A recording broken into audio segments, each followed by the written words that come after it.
Production of Kansas City Week in Review is made possible through the generous support of Dave and Jamie Cummings, Smithfield Foods, Haas and Wilkerson Insurance, and by viewers like you. Thank you. This week we push aside our regular reporter roundtable to bring you the superintendents, from classroom funding to how changes in Washington impact our school districts. We pull back the curtain with those charged with making the tough decisions. Hello everyone, good to have you with us again for this Superintendent's edition of the program, part of KCPT's Take Note project that is taking a closer look at our schools. You know, they're harder to book than U.S. senators, congressmen and mayors. Perhaps that's because they're busier than senators, congressmen and mayors. They are the individuals responsible for running our school districts. And this week we have not one, not two, but four superintendents. Dennis Carpenter has been in the news a lot lately after 4 years leading schools in Hickman Mills. He was recently named the new superintendent of the Lee Summit School District. 2 years ago, Todd White was leading the North Kansas City School District. He hopped the state line and today is superintendent of schools in Blue Valley. Dale Hurl is superintendent in the Independence School District. He's celebrating after last weekend's election result, where a mammoth 85% of Independence voters approved a major bond issue to improve schools in his district. And Pat Hall leads the largest school district in our entire metro area. Given the outsized news attention it gets, some people think that's Kansas City. The answer is the Olathe School District. So what keeps these men and women up at night? Dennis Carpenter, complete this sentence. My biggest headache as superintendent is blank. Expectations for students' performance in a district that's highly impoverished versus those that aren't, and that same expectation being consistent across the entire state. That expectation of higher performance, given that the starting point is not the same, it keeps me up at night. Okay, do you think that headache would be the same as you move from Hickman Mills to Lee Summit? My guess is it will not, as it relates to those results that are put forth to the greater community, because Lee Summit is one of your higher performing school districts in the state. Our challenge will be looking at those subgroup opportunities and making certain that we don't allow achievement gaps to persist in the district. Now, Todd White, you were on this program 2 years ago along with Dennis Carpenter, and we asked you this exact question, and at that time you said, I don't get headaches, but actually one of my biggest concerns is attracting the right talent to get into the school district, which was North Kansas City at that time. Are there more headaches in Blue Valley, or is that concern the same? You know, I think it is the same. I was thinking about the question, and I came to the same conclusion. I would flip it a little bit. I think it's about the retention of talent. With some of the things that we have faced as a state and as a nation relative to public education, more and more people are not choosing that as a vocation. And so the retention of the talent that we currently have in all of our districts, I think is certainly one of the most important things that we can do, but also attracting it as well. Is it just about the fact that fewer people want to be educators, or is that a function of the politics about there's no money in education? Well, I heard I can't quote the statistic, but I heard the Commissioner of Kansas talk a few weeks ago.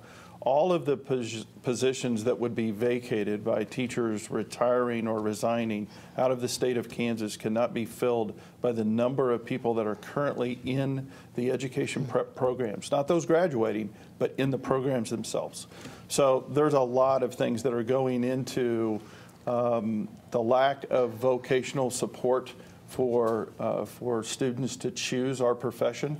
And I think both as a state, a region, as a nation, we need to come to grips with that. And Pat Hall, I say you're leading the largest school district in our entire metro. The biggest headache for you is what? I think because we are large, we are also part of a community that has a small town feel to it. And how do we keep that sense of community and those relationships in order to best serve the diversity in our community and the growing population. I agree also, I just want to add to the expectation piece and the teacher attraction and retention piece. We have to have the very best in front of our children and working with our children and teaching. And that's one of my biggest concerns in the long term right now. Right now, we're fine being able to get our staff, but certain areas are getting more challenging, and it's going to get worse. How about for you in Independence, Dale Hurl? You know, I would say ours is social media. And social media is a yes, wonderful let's blame thing. Facebook and Twitter for this. Yeah, social media is a great avenue to get information out, but obviously, you have people that use it for in ways that are not good and not productive, and just the simple fact that kids are so glued to it now, and trying to get them engaged. And social media is, I think, a big thing probably for all of us. So that's from the students, but what about the community too? Because certain things come up, rumors about the school district, not just yours, but any school district, or it could be anything happening with policy, and they're down your throats, aren't they? Because of something they may have seen on social media that may not be true. Absolutely. It seems like people don't watch the news near as much as they used to, and they get their information from sources such as social media, Facebook, Twitter, and it can create a firestorm so quickly, and it's very difficult to put out. So that is something that we deal with, I'm sure, as everybody does, is getting out ahead of situations. And social media, again, can be a good thing, but really can create some issues. If you're on Facebook or Twitter or watching the news, one issue we hear most about, it seems, when it comes to schools is school funding. We don't have enough money. But for all the talk about cuts in education, have you really eliminated any programs, any classes this academic year that you were providing the year before, Todd? No. Okay, so you're still providing the same amount, so nothing has changed? Diminished. Okay. So the amount of money that was going into a particular program, the program wasn't eliminated, but it's reduced. And I think that's what we see is it's diminished the opportunities for students and the number of them to go into various programs. And since the recession that we've been in, and now complicated with other funding issues relative to the economy and other reasons, you're starting to see that compound over time, and that's going to be the significant effect. How about in Hickman Mills, Dennis Carpenter? Is there a program, a class that you're not providing now that you were 12 months ago because there isn't the money for it today? We're not. We are providing all the programming that we provided in the past. I think I have to agree with Dr. White. The amount of monies that we can allocate to those programs, that's starting to change. And we have to watch those federal dollars very, very closely, because we're a district that relies heavily on title funding. So we're continuing to watch the narrative around the federal budget and what implications that might have for our district. We spend over $2 million of our funding from the federal government in our early childhood program. And so we continue to watch to make certain that those title funds might not be disturbed, because that could have a significant impact. Locally, we're doing pretty good. We're seeing an emergence. I think our assessed value has gone up for the last 3 years, and that's a positive, putting us over $400 million for the first time in a while. Other than the Twitter and Facebook class that you used to provide, is there any other programs, Dale Hurley and Independence, that you might have eliminated over the past year because of funding issues? We have not eliminated any, and I echo the comments of my colleagues. What you see is a reduction of services. We try to make sure that any cuts that we have don't impact the classroom. So as an example, for this upcoming school year, we're cutting our building budgets 10%. And we're trimming departmental budgets anywhere from 5% to 25% just due to the lack of funding. How about in Olathe, Pat? Well, prior to this last year, Olathe did eliminate elementary Spanish. They eliminated certain position types, like support in the middle school libraries. We have reduced custodial services. Our elementary schools, teachers bring their waste baskets to the hallway. Classes are not cleaned every night. Trying to protect the classroom. I think all of us have tried to do that, to protect the classroom for our kids as much as possible. But that's stress on teachers. That's reduced services. We've reduced support services in so many ways. And those are the reductions, plus not being able to provide our staff, both our support staff and our teaching staff, with the compensation. It's been stagnated for a number of years, and that's part of that teacher retention piece, and that's that turnover that we're having in support staff as we're trying to deal with a recovering economy where they have more options than working for the Olathe School District. Now, as a Kansas side district, we hear also about the Kansas Supreme Court saying if the Kansas legislature can't provide more funding, a more equitable school funding formula, they will shut down schools, shut down classrooms at the end of June. Is that something that you're worried about? Or as somebody who's been in the Olathe School District for a long period of time. You've seen that, you've heard that before, and you don't take that seriously. I take it seriously in that I think that that's a deadline that has to be met. But I do have an expectation that our legislators and those that are responsible for coming to an appropriate solution will take that deadline seriously. So I know some of the people that are in the legislature. I know that they are people that want to come up with a solution here, and that's my expectation that they will do that for Olathe kids. Now, you must have parents coming to you also as a Kansas side school district leader, Todd White, worrying about that. I mean, is it your expectation? Do you worry about schools closing at the end of June, that Blue Valley won't be reopening? I don't worry about it. I think it's a possibility. I don't think it's probable. I believe that the legislators that are there today were really sent there for a reason, and it was to fix this issue. And I think that they're very focused on it. It's going to take some time. But I have every expectation, as Pat does, that they'll meet that deadline. Now, what was happening with the sort of funding uncertainty on the Kansas side has provided opportunities on the Missouri side. 2 years ago, the Independence School District was making headlines when it paid for billboards like this one on major Kansas highways, trying to lure Kansas teachers over to Missouri. Dale Hurl, did it work? I can't really say if the billboards were the reason we got teachers from Kansas. I think what you have to do globally is look at the situation that was going on in Kansas, certainly not the support that school districts and patrons wanted to see for their schools, which led to a stagnation of salaries. So we did hire a number of people from Kansas. And I think part of it was maybe a feeling of hopelessness and concern from those teachers that what was Kansas going to look like, not only right then, but even 2 to 3 years in the future.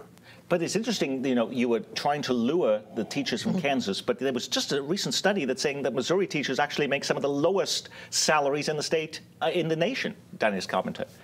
They do, but I would tell you, I tend to agree with Dr. Hurl, but I would just simply say that Missouri, when you look at compensation, you have to look at it in totality. And Missouri's retirement system is amongst the strongest and the most healthy in the country. And I think that that's something that also draws teachers to our state. And that's something that we're going to have to capitalize on. We're going to have to publicize more, because there's this global race for teachers right now around the country. By the way, KCPT's Take Note education team has a backgrounder on school funding. You can watch that on our website.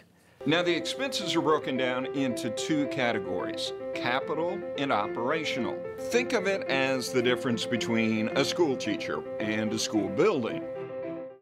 To takenote.kcpt.org, and you can also watch a history of schools in KC and see efforts being made across the metro to improve student achievement. Check out those stories and more at takenote.kcpt.org.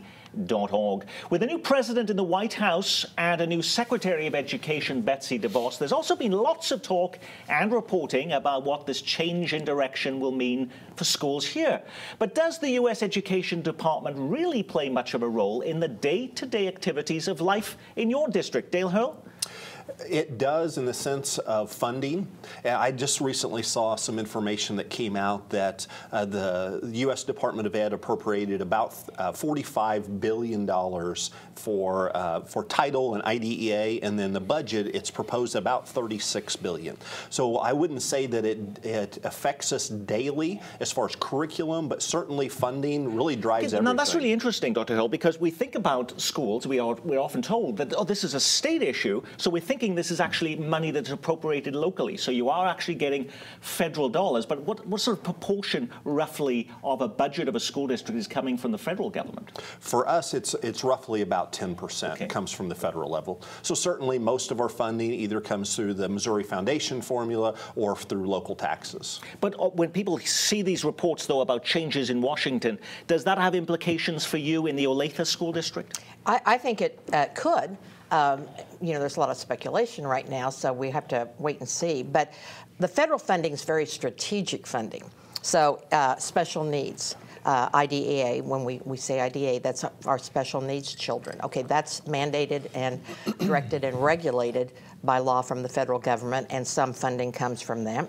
Our Title I programs for our children in poverty, and children that are in poverty need more resources in order to catch up and be the kinds of students and citizens that we want them to be. There are many other opportunities that we have, that Head Start, those kinds of programs, early childhood. It shapes where the priorities are in the country, and it shapes the strategic specific areas that we attend to. So that's important in Olathe because of the needs of these children. So when you see about changes that might be taking place in Washington, does that concern you in the Hickman Mills School District, Dr. Carpenter? Absolutely. The Hickman Mills School District is a district that does rely significantly for the population of students we serve on those federal dollars. When I think about it, I think of our title program and what those dollars mean to really giving additional resources to students from immense poverty. I also think about some of the federal narrative that I'm hearing now related to the school lunch program, and what does a meal mean in a before school or an after school program. And we provide a breakfast, a lunch, and a dinner for the vast majority of our students. That's significant. I also think about issues of accountability at the federal level. We all have varying opinions of No Child Left Behind and some of its subsequent legislation, but what it caused us to do is look at all students. And I would hope that we don't roll back to the degree that we lose sight of equity and the need to look at all students. Free and reduced lunch. Some people think, oh, this is an urban school district issue, but we do have something called the suburbanization of poverty in this country, Todd White. Even Blue Valley School District is seeing that too. Absolutely. I think that as you see the spread of the economic impact, it has no geographic boundary, and really it can pocket itself into dense areas and really be very challenging for some schools or some school districts because of the sort of hopscotch effect that we're starting to see. I think it's been exacerbated since the Great Recession because of that. It used to be more localized, and now you're starting to see the spread of it. Immigration is one of these nation's hot-button political issues right now, and it's an issue playing out in our school districts, too. 50 different languages are spoken in the Kansas City Public Schools District. To the south in Olathe, 72. In the North Kansas City District, it's 110. I think we actually have to have another layer of understanding and empathy when it comes to that, because these kids have been through things that you and I could just never imagine. Like politics, a lot of fighting. They will come to your house and asking for money, they will kill people. An excerpt from a new report on the impact of immigration on our schools from KCPT's Take Note education team. Even suburban districts are facing growing numbers of foreign language learners. I saw a little news item, Pat All, about the Olathe School District. Is it correct that your district uses 285 interpreters who speak more than 80 languages for your parent-teacher conferences? That's a little high. It's more around 200 that we have on a list that we can invite in and help with parent-teacher conferences, IEPs, and whatever. We are up to 84 different languages spoken in the home. Some of those are one dialect or another. Others are more pervasive. And then we employ 15 full-time interpreters to help our parents and others be partners in the education of their children, as well as 16 sign language interpreters, because we're a community that serves a deaf and hard of hearing population. So having that access for our parents to be a partner in the education of their children is a high priority for us. So what is the challenge, though, of having so many ESL students now coming in, which is the English as a second language students, coming into the classrooms in your district? Well, the biggest challenge is language is a barrier to learning. If we thought about relocating our own children or ourselves in another country and saying now we're going to learn content, you know, social studies or reading or other in that language, obviously that's a barrier that has to be overcome in order for them to graduate, be college and career ready, and be a productive member of our society. So that takes more resources. It takes being strategic. It takes being very effective in using research-based practices. And we think in Olathe we can teach English very fast.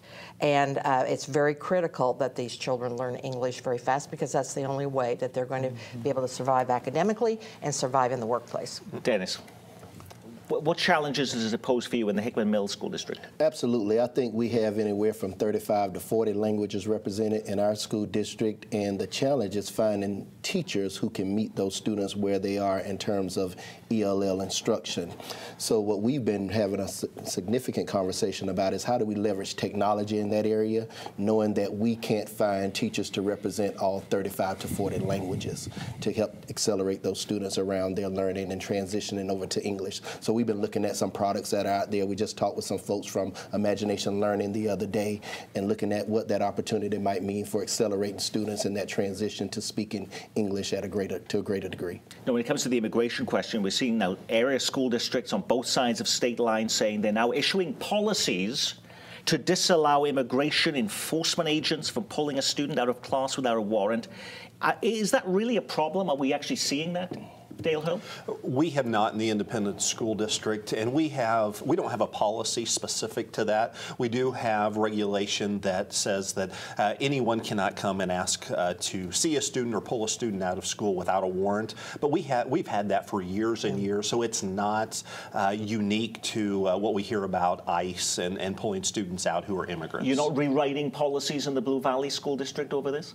Our board has asked us to take a look at it in light of some of these reports, but much like what Dale said, we've all had these sorts of policies or management guidelines for a number of years. I think what we're seeing is the power of the sort of national narrative now that is working its way into our local communities and really kind of shattering some of the safety that we once felt.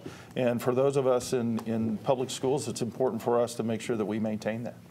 What concerns do metro area parents have about schools, and how can they be improved? It starts with great teachers. The schools that seem to be most successful, and as defined by the parents, are people that have more parental involvement. Because when parents take ownership of the education, you have better success because the parents are invested.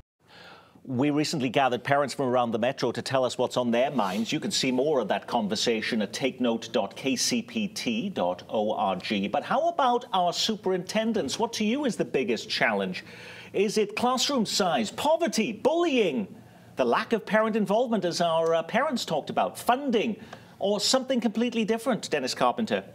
I tend to focus on educational equity, and I go back there. I think I've already made some comments related to that, but I just tend to focus on those issues of equity versus giving everyone the same thing, giving every child and every school community what they need. And that's a philosophical shift that I believe over time in this climate of reduced resources, we're going to have to grapple with both locally, at the state level, and nationally.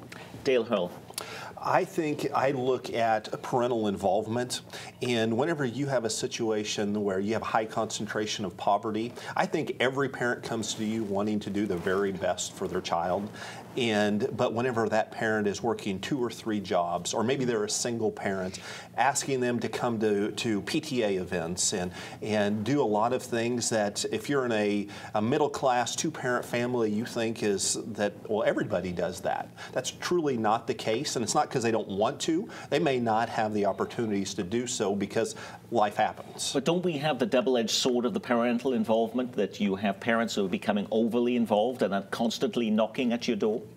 You know what? I will take that parent any day that may say, or somebody may say is overly involved, because again, I think every parent wants to do what's best for their child. So if we can get parents involved, I think that is key for any school district or organization being successful. Pat Hall.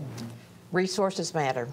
And they matter in so many ways. They matter in being able to have that great teacher in the classroom, having appropriate class sizes, being able to differentiate class sizes on the needs of students, and all the things that we've talked about today. And so it is a challenge, and it's a high priority right now in my school district and the state of Kansas to at least resolve what those resources are going to look like and whether they can be predictable so that we can do good planning. Todd White. I'm going to build on what Pat said because I totally agree with her, but I also think that the morale of our staff is an important component. We've seen public education take a beating, literally, in the national spotlight. and to a certain degree in some of our local areas as well.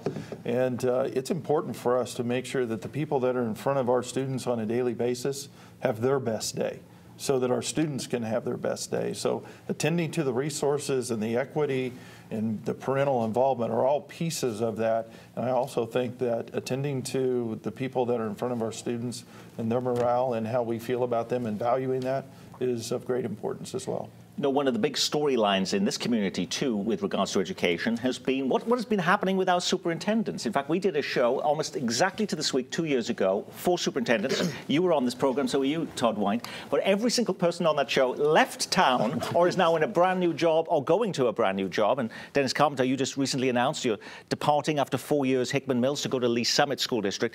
Why such this huge turnover of superintendents in this community? What attracts you to, say, leave Hickman Mills and go over to Lee Summit after just 4 years?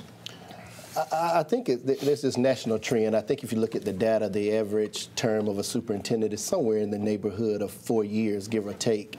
And I think when you go into those roles, you're really looking to be there, to build community, and to really make some change systemic that might lead to enhanced learning and ultimately the lives of children. But I would tell you that as I reflect on my time at Hickman Mills, I'm humbled by some of the things we've been able to accomplish, but I'm also honored that that was recognized to the degree that I'm going to be able to serve in Lee Summit. And that is our superintendent edition of Kansas City Week in Review. Our thanks to the heads of Olathe schools, Pat All, and from Hickman Mills, Dennis Carpenter, and the superintendents of the Independence School District, Dale Hurl, and Blue Valley School District's head, Todd White. I'm Nick Haynes from all of us here at KCPT. Thanks for spending part of your Easter weekend with us.